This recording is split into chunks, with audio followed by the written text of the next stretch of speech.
Welcome, everyone. You are here with the Neuroscience and Society virtual career fair team from the Dana Foundation Career Network in Neuroscience and Society. And we're here today just to provide a little bit of a video guide and demonstration of how you can interact at our upcoming career fair on September 8th. So I will toss to Francis and just watch along as we demonstrate how to interact in our breakout rooms. Okay, so thanks, Farron. In a second, we're going to send Brandon. We've got three of our amazing team here, and you're going to get introduced to them, Brandon, Lily, and Shayi. I'm Francis Shen. I'm a professor of law and member of the graduate program in neuroscience at the University of Minnesota, and I direct the Career Network in Neuroscience and Society. During the actual career fair, I'll be out in the main room getting everyone to their breakout rooms, but today I am going to play the role of breakout room leader. So I'll run this as if I were running one of the many 60 plus breakout rooms that will happen at the career fair. We're going to send Brandon to a different breakout room, and we're going to invite Shay and Lily to be a part of this room, and we're just going to play it sort of in real time. And in particular, and Farron's going to help us figure out if you're a student and you're joining the breakout room, what's the best way and most effective way to engage with breakout room leaders. So, Brandon, let's send you over to um, that. You're going to send you out of here, and then we'll see you back here in a little bit. Brandon is in a different room. Brandon has no idea what we're going to talk about, and Brandon's going to come back in at some point, and that is going to mimic the challenge that you'll have as you go to many different breakout rooms, and you're going to pop in and see how he goes. All right, so we'll start now. I'll do this as if I was running this breakout room. So welcome everyone. This is one of the breakout rooms for the career science, the career fair. I'm Francis Shen. I study neuroscience and law, called neurolaw. So I thought I would just say a minute of that, and then we'll just open it up to whatever questions you want to cover. Neuroscience and law is a really new field, and the basic idea is that there are a lot of amazing things and new technologies being developed by neuroscientists and related fields. And what, if anything, can those tools and new knowledge add to the law? So I run a lab. Our motto is every story is a brain story. And we try and think about, okay, maybe this new neurotechnology can improve the way we handle brain injury. Maybe new advances in our understanding of the neuroscience of development can improve the way that we administer criminal justice. There are also many inappropriate and premature uses of neuroscience in law.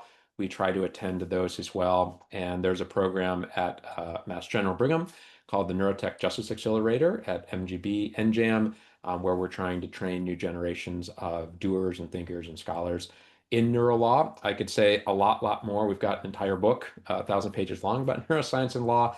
But let's just kind of move over to whatever it is you want to handle. So let me ask each of you to introduce yourselves. Shay, you maybe can go first, and then Lily.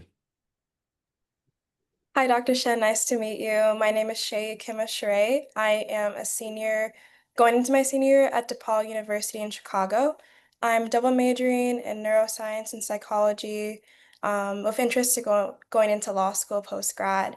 So yeah, I ran into neurolaw and I'm interested to, I guess, learn more about it. I'm wondering specifically what type of career paths can you actually do in neurolaw? Like what types of jobs are there in this field? Okay, great question. We'll come to that in a second. Career paths. Lily, do you want to introduce yourself? Tell us where you're from. Yep. Hi, I'm Lily. I'm a graduate from Colorado State. I studied communications. I'm going to law school in the fall of 2026, so I have an interest in neuro law. I'm just here to kind of learn more about what the implementation of neuroscience looks like in law. Okay, thanks. Farron, do you want to say any comments about what you've seen so far? Actually, I do have a comment. So I would like to note that both Shayi and Lily came in kind of prepared to say a little bit about themselves. So I would highly encourage all of our career fair attendees to spend a little bit of time thinking about how you're going to introduce yourself and let the speaker know why you're here. Just really brief, 60 seconds or less, because there could be lots of other people in the room. And I will also note that um, Professor Shen also put a pin in the initial question that Shaggy asked because he wanted to work on being inclusive and letting everyone introduce themselves before he went right into answering questions. So that's what I'd like to interject. Okay, great. And I would say that one thing to emphasize is that I'm not sort of playing a commentary role, is that when you go into these breakout rooms, it's totally okay if you have never heard of the field before. In fact, this is a great way to learn about it. And you might just say, I'm just here to listen. And that's fine too.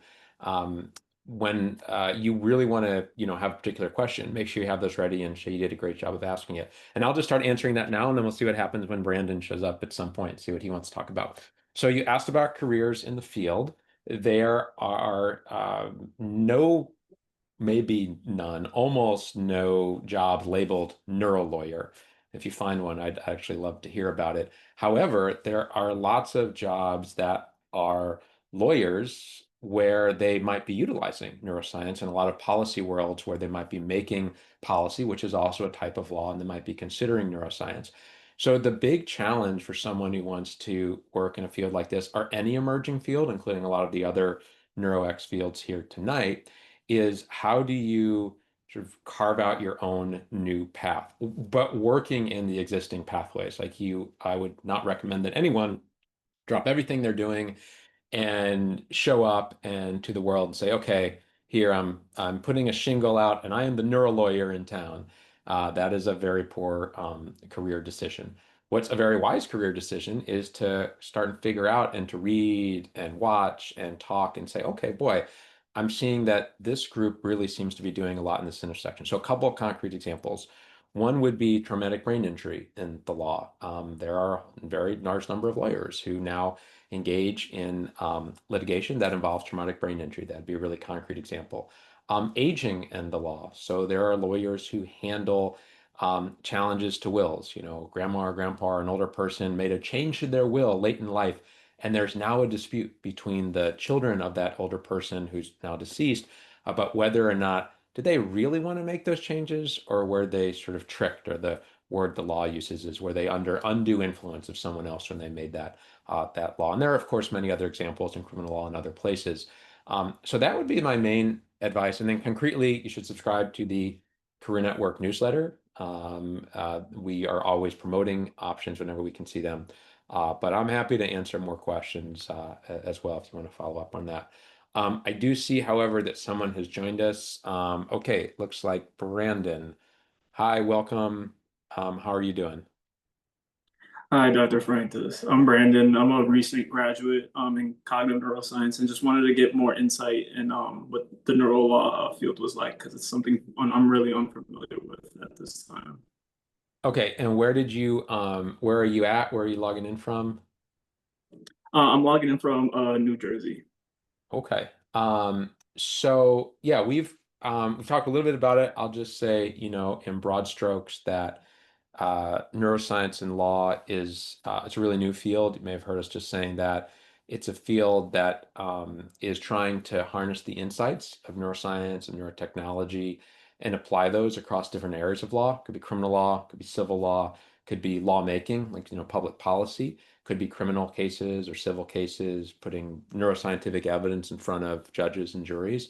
So there are a wide range of potential uses of neuroscience and law. Because it's a new field, there is more potential than actual use, but it's a place where I think it's kind of a growth industry, but where people have to be very entrepreneurial as well.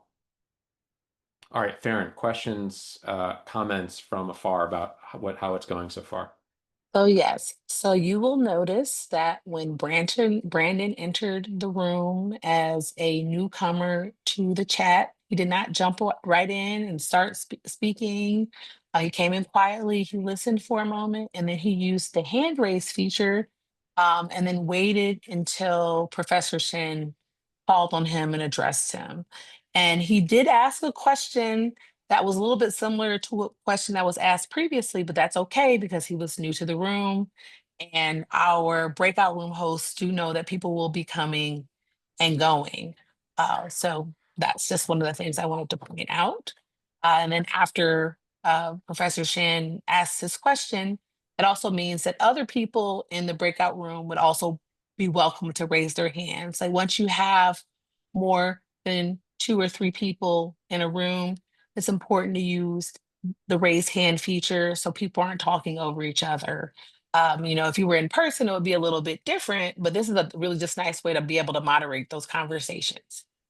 So, Farron, what is the advice for, let's say that we've been having a conversation now a little bit and we've talked about this, and what if one of the three people, and there'll be more in these rooms, um, two questions actually. I'll ask the first one. What if they want to ask a question that they think is like pretty individual to them? What would you recommend? There's some general questions, tell us about the field, but maybe somebody has a question about, I'm specifically thinking about doing this in my graduate work, or how do you how do you do that? Just ask it, or Well, there are a couple of things. If it's the question that's very, very specific to you, because sometimes you may think your question is very, very specific to you, but there might be someone else who might be wanting to ask the question. So, because many of our breakout room hosts are very, very busy individuals, they're all volunteering their time to be here. There's no such, the only dumb questions are the questions that you don't ask. So, but if it's something that's very, very specific and private to you, you can use the chat function and just privately chat the speaker to see if can I ask you a question later? Is there a way I can keep in touch with you? Some of the speakers may be willing to share their email addresses, but some of them get so many emails, they aren't always necessarily comfortable with giving out their email and contact information. So it's a possibility, but should not be an expectation. So that's what I would recommend. yeah, I'd second that. I mean, I think unless it's super private, I'd go ahead and ask it. You may or may not get a chat back. It's sometimes hard to monitor the chat, but some will be monitoring it.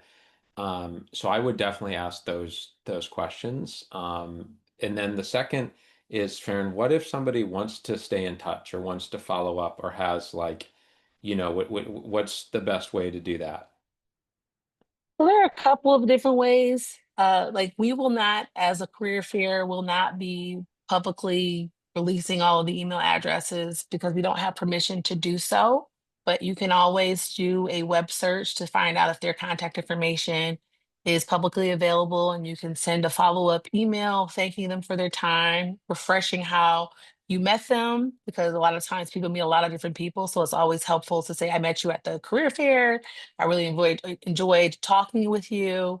You don't want to keep it brief, and whatever your question is, make sure that's like very, very clearly isolated. You might want to bold it, or that's your sign off. I was wondering about X, Y, or Z, and hopefully the questions you're asking is something they can answer quickly. And it's also sometimes appropriate to say, would you be, if you are available to chat at some point in the future, could we schedule a follow-up conversation? That's always an appropriate ask, but it's also really helpful to put, I'm available during these days and these times, or if there's some, or you can ask if there's someone that helps them with their scheduling, and then you can follow up that way. All right, so let's try that because I agree with all that, and you can also ask in the breakout room. But I will give you the answer that I will give anyone in that breakout room. One of you want to formulate a question to try and connect beyond the career fair. I'll ask. So, Professor Shen, if I wanted to learn more about opportunities to work with you directly, or if you're going to be speaking at any other engagements, or how can I, follow along with your work? Um, would you let mind sharing that with me? Sure. So thanks. Good question. The best thing to do is email shenlab@umn.edu. I can put that in the chat, shenlab@umn.edu, and we can get you signed up for the newsletters that we use to promote all of the events and openings that we have. That's the best way to follow on. And then if there are particular questions, we try to answer them. I can't guarantee that we will. We get inundated with a lot of things. And of course, there are any specific questions, I'm here for another 20 minutes, whatever it was, and I'm happy to answer them here. But yeah, shenlab@umn.edu is the best way to do that. And I will say that for me personally, I don't know for our other breakout room leaders, there is an overwhelming number of request, and so it's hard to always give personalized answers. It's actually it's the origins of the career network, Neuroscience in Society. I was getting so many emails and writing so many individual replies. where I was saying the same thing, I thought, you know what if we had a unified resource and it wasn't just me, others were getting these questions too, where we could put that together. So of course, check out the neuroxcareers.org website where there's tons of information. But if it's a personalized question for a breakout room leader, it might be like, hey, I'd like to work in this person's lab as a research assistant. How do I do that? You can feel free to ask in the breakout room, but don't take it as a slight or anything if they sort of say that they don't have a direct answer, like, oh yes, great, you can join the lab tomorrow. Just send a note. It takes a little persistence, but definitely ask. There's no harm in asking in these breakout room sessions. And I guess that's the last thing I would say, is to echo what Farron said, is that there's no harm in asking your questions at these in these breakout rooms. Just ask it respectfully and respect the queue and the line. But otherwise, our breakout room leaders are volunteering their time, and they wouldn't do that unless they wanted to speak to trainees. So they're not here because we're paying them. I guarantee it. They're here because they really have a commitment to the fields they work in, the companies they work for, and the types of journeys that they've taken. And so they're eager to speak with you. But you need to direct that with your question. So I think that's everything I have to say. From any of our, either Farron or any of our trainees for the day, thanks for doing this. Any comments you have and recommendations for our group? Nope, I would just say don't be scared to ask questions. Maybe research some little things about the speaker. If you know you want to speak to someone directly, look up a couple things that you might want to ask them more about. Yeah, but just be confident and bold. And we will have a briefing book available that day. So when you log on, we'll keep putting the link in. Thanks to this team right here, actually, the briefing book will have a little web link to the bio or the company and a little headshot and a little bio. So you don't have to walk into a breakout room and without that kind of background. You can just quickly look at it. It takes a minute, a couple minutes. You're like, oh, okay, here's a person. I guess one other pro tip is that if you can find any sort of connection to a speaker, this is generally a tip for networking generally, you should use it. For example, if you read that the person went to the college you went to, great. Even if that person went to the college where your sibling went to and you mentioned it and visited, great. If they grew up in the same part of the globe as you, great.